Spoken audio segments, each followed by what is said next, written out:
کسی بشر میں ہزار خامی اگر جو دیکھو تو چپ ہی رہنا. کسی بشر کا جو راز پاؤ یا عیب دیکھو تو چپ ہی رہنا. اگر منادی کو لوگ آئیں، تمہیں کریدیں، تمہیں منائیں، تمہاری ہستی کے گیت گائیں، تمہیں کہیں کہ بشر میں دیکھی برائیوں کو بیان کر دو تو چپ ہی رہنا.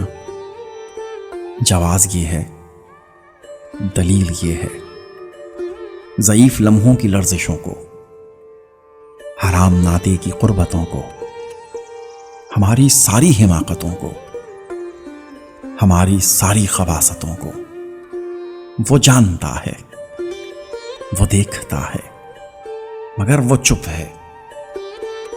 اگر وہ چپ ہے تو میری مانو، وہ کہہ رہا ہے کہ چپ ہی رہنا، کہ چپ ہی رہنا. کسی بشر میں ہزار خامی اگر جو دیکھو تو چپ ہی رہنا.